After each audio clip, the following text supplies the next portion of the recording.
고린도전서 9번째 시간, 은사는 성숙한 품성과 함께 해야 합니다. 은사는 성숙한 품성과 함께 해야 합니다 라는 제목으로 하나님 말씀 증거하도록 하겠습니다. 본문의 말씀 고린도전서 14장 18절부터 있는 말씀 함께 읽습니다. 내가 너희 모든 사람보다 방언을 더 말함으로 하나님께 감사하노라. 그러나 교회에서 내가 남을 가르치기 위하여 깨달은 마음으로 5마디 말을 하는 것이 1만마디 방언으로 말하는 것보다 나으니라. 형제들아, 지혜에는 아이가 되지 말고 악에는 어린아이가 되라. 지혜에 장성한 사람이 되라. 율법에 기록된 바 주께서 가라사대 내가 다른 방언하는 자와 다른 입술로 이 백성에게 말할지라도 저희가 오히려 듣지 아니하리라 하였으니. 바울은 방언의 은사를 체험하고 사용한 사도였습니다. 그렇기에 방언의 은사를 어떻게 사용해야 할지, 그리고 방언의 은사를 주신 하나님의 목적이 무엇인지 누구보다 잘 알고 있었습니다. 단순히 개인적인 만족과 자랑을 위해 사용되는 은사가 아닌 복음을 위해, 교회를 위해, 영혼들의 구원을 위해 사용되는 큰 축복의 은사였음을 고백하고 있는 것입니다. 오늘날도 마찬가지입니다. 바울에게 주어진 방언의 은사와 같이 나에게 주어진 은사들은 바르게 사용될 때 놀라운 축복을 교회와 함께 경험하게 될 것입니다. 그렇다면 내게 주어진 은사를 교회와 함께 누리기 위해 어떻게 해야 할지 함께 말씀을 통해 살펴보도록 하겠습니다. 첫 번째는 타인의 입장에서 사용해야 합니다. 19절입니다. 그러나 교회에서 내가 남을 가르치기 위하여 깨달은 마음으로 5마디 말을 하는 것이 1만마디 방언으로 말하는 것보다 나으니라. 바울은 방언의 은사를 결코 무시하지 않았습니다. 그러나 고린도 교회의 방언의 은사의 큰 문제점은 방언을 듣는 자들이 알아듣지 못한다는 것이었습니다.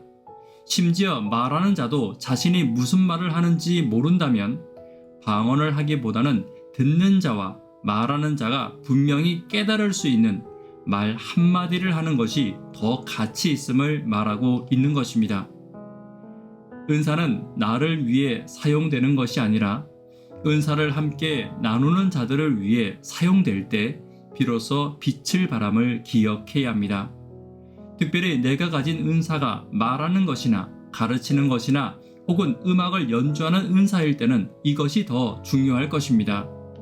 듣는 자들이 이것을 어떻게 들을 것인지, 말하고 노래하는 것이 듣는 자들에게 감화가 있을 것인지는 듣는 자들에게 초점을 맞추는 것이 중요한 것입니다. 이것이 은사와 직분을 맡은 자들의 책임입니다.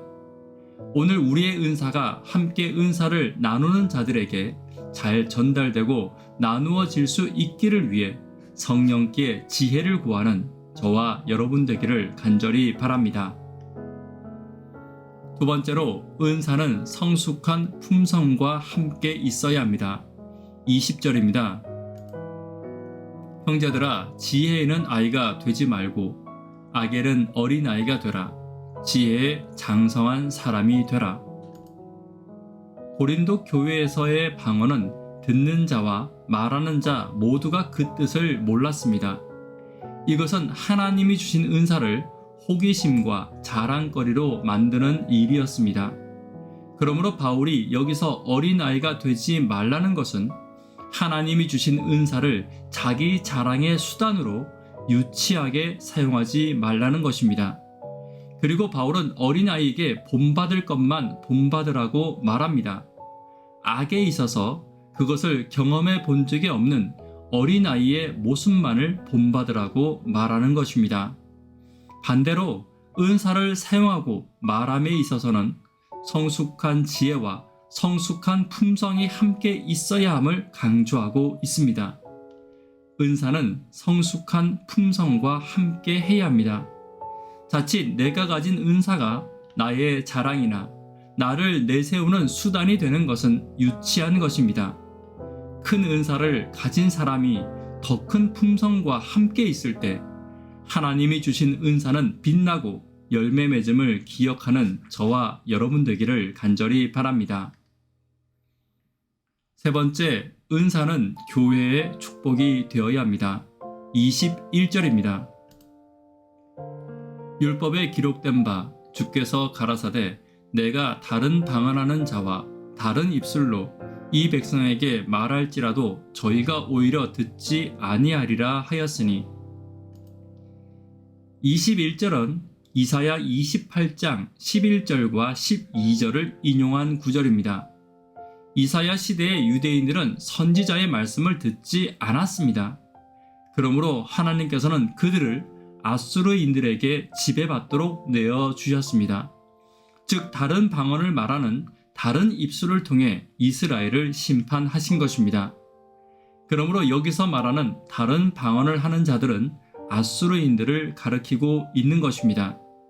이렇게 다른 방언하는 자들이 유대인에게 온 것은 그들을 심판하고 벌주기 위해서입니다. 그러므로 마치 알아듣지 못하는 방언이나 자기 자랑을 위해 교만한 모습으로 교회에서 가르치는 자들은 교회에 분열을 가져오고 교우들을 분열시키는 아수르와 같은 존재임을 바울은 비유하고 있는 것입니다. 은사는 교회의 축복을 위해 주어진 것입니다. 나의 은사가 교회와 성도들에게 얼마나 큰 축복이 되고 있는지 살펴보아야 합니다.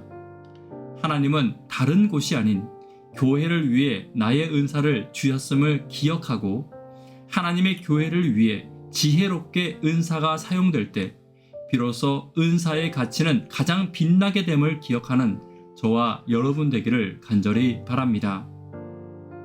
말씀에 결론 맺도록 하겠습니다. 우리의 은사가 어떻게 해야 교회의 축복으로 나누어질 수 있는지 함께 살펴보았습니다. 첫 번째, 타인의 입장에서 사용해야 합니다. 두 번째, 은사는 성숙한 품성과 함께 해야 합니다. 세 번째, 나의 은사는 교회와 하나님께 축복과 영광이 되어야 함을 기억하는 저와 여러분 되기를 간절히 바랍니다. 기도 제목 함께 나누도록 하겠습니다. 구도자들을 위해 하루 10분 하나님과 사역하기를 위해 기도 부탁드립니다. 청년, 학생, 어린이들을 위해서 기도 부탁드립니다. 교회의 수험생들과 수능을 위해서 기도 부탁드립니다. 나의 은사가 교회에 축복되기 위해서 성숙한 인격으로 은사를 나누는 내가 되기를 위해 기도 부탁드립니다. 이 시간 개인적으로 기도하도록 하겠습니다. 감사합니다.